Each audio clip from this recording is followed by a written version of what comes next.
कराची जो है गवर्नेंस का फेलियर की कहानी है, और कराची जो है लोगों ने इसके ऊपर तवज्जो भी नहीं दी। दोनों था कि कराची के हवाले से लोगों ने बड़े खुशाइंद बातें की, नारे लगाए, लेकिन उस पर अमल दरामद नहीं हुआ। बात सिर्फ पैसा देने की नहीं है, पैसा तो कराची को माजी में भी मिलता रहा है। सवाल ये होता है कि उस पैसे का इस्तेमाल कैसे होगा। दूसरी बात है कि 18वीं तरमीम हमारी बहुत ही ओवर हाइप्ड है। हमने समझा है कि जनाब ये कोई ऐसी चीज आ गई है कि जिससे तीर बहदफ नुस्खा है पाकिस्तान के मसाइल का। ऐसा नहीं है। 18वीं तरमीम की वजह से बहुत सारे मसाइल पैदा हुए हैं। हुआ क्या कि वजीर आला जो है एक मिनी डिक्टेटर बन गया, जो कि एक छोटा सा आमिर, अलिफ वाला आमिर बन गया है, एन वाला नहीं। तो हमारे यहाँ डिवोल्यूशन ऑफ पावर नहीं हो सकता, हुआ है अब तक। कराची के मसले का बड़ा आसान हल है, डिवीजन नहीं, डिवोल्यूशन। जी, उम्मीद है कि आप सब लोग खैरियत से होंगे। हालिया दिनों में ही पाकिस्तान के वज़ीर-ए-आज़म इमरान खान साहब ने कराची के लिए एक पैकेज का ऐलान किया है। अब उस पैकेज के ऊपर अमल दरामद हो सकेगा या नहीं हो सकेगा, कराची की आवाम इस बारे में क्या सोच रहे हैं, इसी हवाले से गुफ्तगू करने के लिए इस वक्त कराची से मुझे ज्वाइन किया है सीनियर जर्नलिस्ट आमिर ज़िया साहब ने। आमिर साहब, बहुत शुक्रिया सर। बहुत शुक्रिया सर साहब, कराची पे तवज्जो देने का। जनाब, अच्छा सर, सबसे पहले तो जिस तरह मैंने अपने इंट्रो में भी कहा, क्या इस पैकेज के ऊपर अमल दरामद हो सकेगा? जितने लोग एक्साइटेड नजर आ रहे हैं, ये एक्साइटमेंट कायम रहेगी या आने वाले दिनों में खत्म हो जाएगी? अंदर साहब, पहली तो मस्बत बात ये कि बहुत दिनों के बाद कराची की किस्मत जागी है। और आप देखें कि पूरा कौमी मीडिया हो, हमारी सियासी जमातें हों, उनकी तवज्जो जो है कराची पे मबजूल हुई है, और कराची के जितने मसाइल हैं वो उजागर हुए हैं। उसमें जाहिर है कि जो हालिया बरसात की, उसमें जो कुछ सानहा गुजरा कराची वालों पर, उसका भी बहुत अमल दखल है। तो पहली बात ये कि हमारे मसाइल जो हैं शहर के माइक्रोस्कोप के नीचे एक मस्बत चीज है। अब इसी तनाजुर में जो है 1100 अरब रुपए का जो है पैकेज का ऐलान हुआ है। अब जाहिर है कि वो कहते हैं कि दूध का जला जो होता है छाछ भी फूंक फूंक कर पीता है। तो माजी के जो हमारे तजर्बे रहे उसमें अक्सर हमने देखा कि कराची के हवाले से लोगों ने बड़े खुशाइंद बातें की, नारे लगाए, लेकिन उस पर अमल दरामद नहीं हुआ। इसी तनाजुर में मतलब है हमें कम अज कम तवक्को मजबूत रखनी चाहिए कि वफाकी हुकूमत और सिंध हुकूमत ने अगर ऐलान किया है तो हम उम्मीद करते हैं कि जनाब उस ऐलान पर अमल दरामद होगा। और लेकिन कहते हैं devil lies in the detail. Asad साहब, अब 1100 अरब रुपए जो हैं वो किस हद तक हमारे मसाइल का हल करेंगे, कितना वाकई हमारे दर्द की दवा बनेंगे नहीं बनेंगे, ये बिल्कुल अलग बहस है। इस पर यकीनन अगर आप आगे मुझे मौका देंगे तो मैं बात करूंगा। जी जरूर। अच्छा सर, आपने जिक्र किया, सिंध हुकूमत का जिक्र किया, वफाकी हुकूमत का जिक्र किया कि मिल के ये लोग काम करेंगे, लेकिन इस पैकेज में बहुत सारी ऐसी चीजें हैं। आपने बारिशों का जिक्र किया, हालिया बारिशों का। ये चीजें तो इस हवाले से तो पहले ही रिसोर्सेज सिंध हुकूमत के पास मौजूद थी, लेकिन उनके ऊपर तवज्जो नहीं दी गई। या तो कराची को इग्नोर किया गया या फिर कंप्लीट गवर्नेंस फेलियर था। कराची जो है गवर्नेंस का फेलियर की कहानी है, और कराची जो है लोगों ने इसके ऊपर तवज्जो भी नहीं दी। दोनों चीजें यहाँ पर मिलजुल कर हुई हैं। वो जो मैंने बात की थी कि 1100 अरब रुपए हमारे दुखों का दरमा नहीं है। बात सिर्फ पैसा देने की नहीं है, पैसा तो कराची को माजी में भी मिलता रहा है। सवाल ये होता है कि उस पैसे का इस्तेमाल कैसे होगा। मैं समझता हूँ कि कराची को अगर मसले हल करने में वफाकी हुकूमत और सिंध हुकूमत संजीदा है, तो यहाँ पर पहले साख्ती इस्लाहात की बात की जाएगी। यानी कि यहाँ के जो इंतजामी और माली ढांचा है उसके मुतालिक सोचा जाएगा कि जनाब पहले आप कहते हैं बुनियाद दुरुस्त करते हैं, फिर आप पैसा खर्च करना शुरू करते हैं। तो पैसा खर्च करना, बराए खर्च करना हमारा मसले का हल नहीं है, क्योंकि माजी में भी पैसे रहे हैं लेकिन हमारे मसाइल वैसे ही रहे। उसकी वजह ये कि हमारे यहाँ दुनिया भर में इतने बड़े जब शहर होते हैं तो उन्हें बतौर एक वहदत देखा जाता है, एक इकाई के तौर पर देखा जाता है। बदकिस्मती से कराची को जो है मुख्तलिफ उसमें धड़ों में, हिस्सों में बांट दिया गया है। 6 डिस्ट्रिक्ट पहले हैं, 7वां डिस्ट्रिक्ट बनाने की बात हो रही है। कैंटोनमेंट बोर्ड्स हैं, यहाँ पर वफाकी हुकूमत के तहत जमीनें हैं। तो कराची बड़ा तकसीम हुआ हुआ शहर है। तो पहली शर्त ये होगी कि जनाब कराची का इंतजामी ढांचा आप एक करें। और जिस तरह दुनिया के बड़े शहर, माशाल्लाह आप लंदन में क़याम पजीर है, वहां पर एक एम्पावर्ड लोकल गवर्नमेंट मौजूद है। वहां का मेयर जो है बाइख्तियार है, उसके पास माली और इंतजामी इख्तियारात हैं। तो वैसे ही मॉडल जो है आपको यहाँ पर भी चाहिए। मुंबई में भी ऐसे ही मॉडल है, दिल्ली में भी ऐसा मॉडल है। तो आपको कराची जैसे बड़े शहर को रखने के लिए, तो मुझे इस चीज में भी इबाम है कि क्या इस पैकेज के साथ इंतजामी इस्लाहात होंगी, क्योंकि खामोशी है तो हमें नहीं लगता कि इंतजामी इस्लाहात हो रही है। जब तक इंतजामी इस्लाहात नहीं करेंगे तो ये शॉर्ट टर्म सोल्यूशन होगा, तब इसका लॉन्ग टर्म कोई इफेक्ट नहीं निकलेगा। जी अच्छा, आपने कहा सर इंतज़ामी इस्लाहात ज़रूरी हैं, उनके बगैर मामलात आगे नहीं बढ़ेंगे। अगर हम थोड़ा-सा पीछे जाएँ, जब 18वीं तरमीम आई, बहुत सारी चीज़ों को सेंटर से उठाकर सूबे के हवाले कर दिया गया। तो उस वक़्त भी लोगों के अंदर एक उम्मीद पैदा हुई कि अब सूबे ज़्यादा एम्पावर होंगे, सूबे अवाम की बेहतर तौर पे खिदमत कर सकेंगे। क्या उसका कोई फ़ायदा, कोई ट्रिकल डाउन फ़ायदा हुआ? इसलिए कि बिलावल भुट्टो साहब कहते हैं कि 18वीं तरमीम के ज़रिए एनएफसी अवार्ड में जो इज़ाफ़ा हुआ है, वो पैसा किसी के बाप का नहीं है, आप हम पे तनकीद ना करें, वो सिंध की आवाम का है। लेकिन क्या पैसा वो सिंध की आवाम पे खर्च होता हुआ नजर आया, या अगेन वही जो है कि गवर्नर्स का फेलियर? भाई पहली बात तो गवर्नेंस का फेलियर है, वो जारी और सारी है पिछले 12 बरस से, जब से माशाल्लाह पाकिस्तान पीपल्स पार्टी की हुकूमत जो है बरसर इक़्तिदार आई है। ना वो देही सिंध की उम्मीदों पर पूरी उतरी है, ना वो शहरी सिंध की पूरी उम्मीदों पर पूरी उतरी। ये तो बात इसके बारे में इसके हिमायती भी तस्लीम करते हैं, उनके जो बड़े लीडर्स हैं उनसे अगर आप ऑफ द रिकॉर्ड बात करें वो भी ये बात तस्लीम करेंगे। एक बात। दूसरी बात है कि 18वीं तरमीम हमारी यहाँ बहुत ही ओवर हाइप्ड है। हमने समझा है कि जनाब ये कोई ऐसी चीज आ गई है कि जिससे तीर बहदफ नुस्खा है पाकिस्तान के मसाइल का, ऐसा नहीं है। 18वीं तरमीम की वजह से बहुत सारे मसाइल पैदा हुए हैं। हमारे सूबों के पास कैपेसिटी नहीं थी कि जो इनको इख्तियारात और माली वसाइल मिले उनको सही तरह से इस्तेमाल करें। बहुत सारी जगहों पर अथर ये बिल्कुल अलग मौजू है कि इनोमलीज पैदा हो गई हैं कि जहां पर मैं समझता हूँ कि जहां पर मरकजियत की जरूरत है, मसलन निजाम तालीम।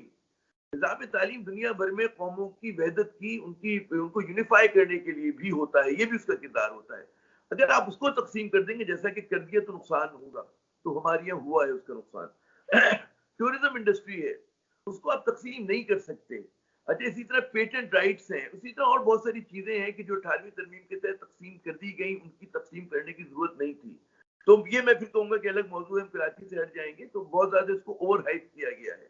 फिर एनएफसी के तहत जो एनएफसी और 18वीं तरमीम अलग अलग चीजें, एनएफसी के तहत जो वादा किया गया तो 18वीं तरमीम में इस बात का जिक्र है कि एनएफसी के बाद प्रोविंशियल फाइनेंस कमीशन भी मिलेगा। तो वहां पर बात नहीं गई, वहां पर जो है पैसा आगे नहीं गया। हुआ क्या कि वजीर आला जो है एक मिनी डिक्टेटर बन गया। जिस मरकज के खिलाफ हम इस्लामाबाद के ये लोग बात किया करते थे, हम नहीं, ये लोग बाद लोग जो बात करते थे कि जी वजीर आजम है और मरकज के पास है, तो हमारे लिए वो मरकज जो है घटकर अब जो है वो वजीर आला की सूरत में आ गया, जो कि एक छोटा सा आमिर, अलिफ वाला आमिर बन गया है, एन वाला नहीं, तो वो बन गया है। तो हमारे यहाँ डिवोल्यूशन ऑफ पावर नहीं हो सकता, हुआ है अब तक। कराची के मसले का बड़ा आसान हल है, डिवीजन नहीं, डिवोल्यूशन। आप डिवॉल्व कर दें, आप मुकामी हुकूमतों को सक्खर की, लड़काना की, दादू की, कराची की, सबको बाख्तियार कर दें। एमपी और एमएनए का काम नहीं है कि तरक्याती फंड खर्च करे। वजीर आला का काम नहीं है कि सॉलिड वेस्ट मैनेजमेंट डिपार्टमेंट को हेड करे, जो कि कर रहे हैं वो। और सिंध बिल्डिंग कंट्रोल अथॉरिटी नाम की कोई चिड़िया नहीं होनी चाहिए, कराची बिल्डिंग कंट्रोल अथॉरिटी होनी चाहिए जी। अच्छा, देखिए सर, अगर ये पैकेज कामयाब हो जाता है, हमारी दुआ ये है कि कराची के हालात बेहतर हों, वहां की आवाम ने बड़ा सफर किया है।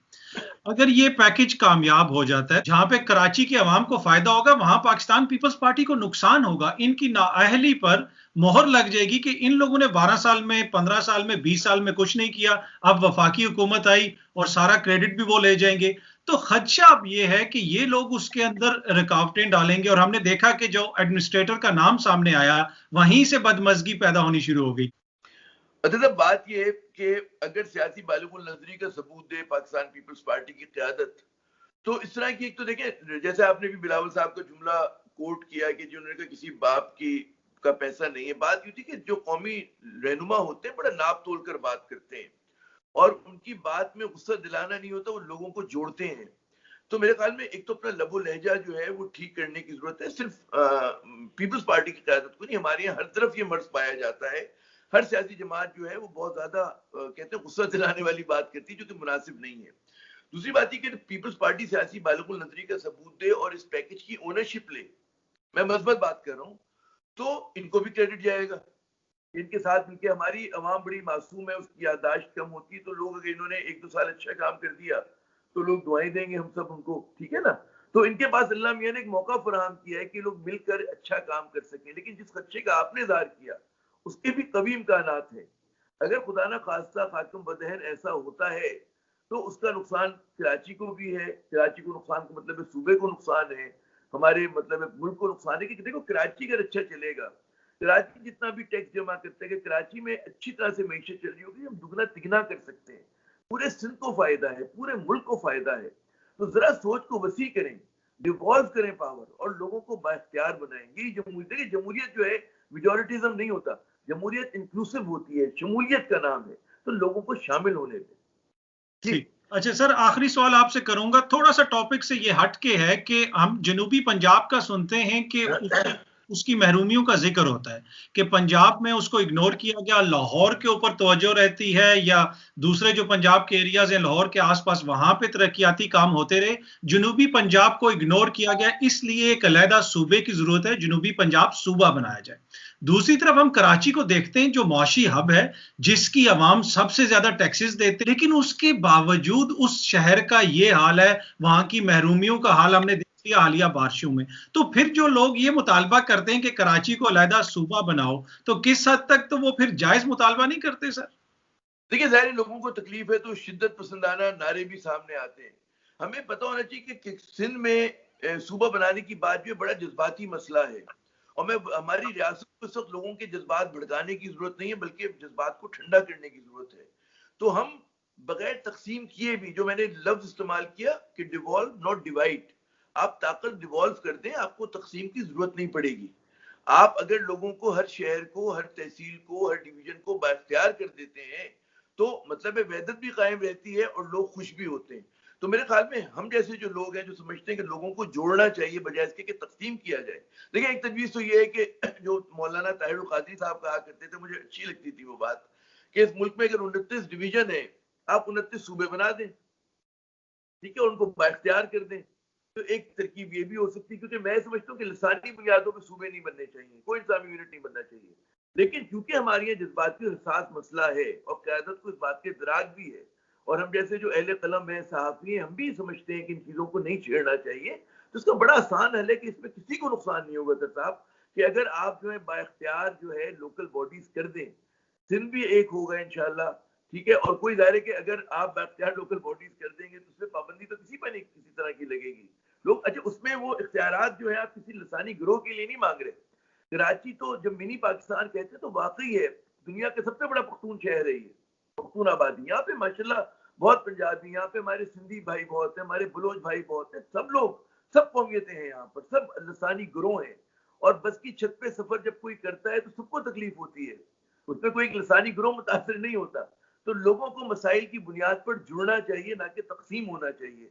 बहुत आसान हल है, पीपल्स पार्टी जरा सा फराग दिली का मुजाहरा करे, जरा सी सियासी बसीरत का मुजाहरा करे, आप ये डिवॉल्व कर दें पावर्स, मेयर को बाख्तियार कर दें। मैं कहता हूँ अवामी नेशनल पार्टी का मेयर आ जाए, हम असूल तय कर लें, हम नहीं कह रहे एमक्यूएम का मेयर है, किसी भी जमात का आ जाए, नेशनल पार्टी का आ जाए, जनाब पीपल्स पार्टी का आ जाए, जीएसएन का आ जाए, आप असूल तय कर लें कि जी असूल में जिसको वोट मिलेगा इंशाल्लाह आप देखेंगे कि जब ये मसला होगा तो लोग मजबूर होंगे कि लसानी सियासत खत्म करें और लोगों को मसाइल की बुनियाद पे जोड़ें।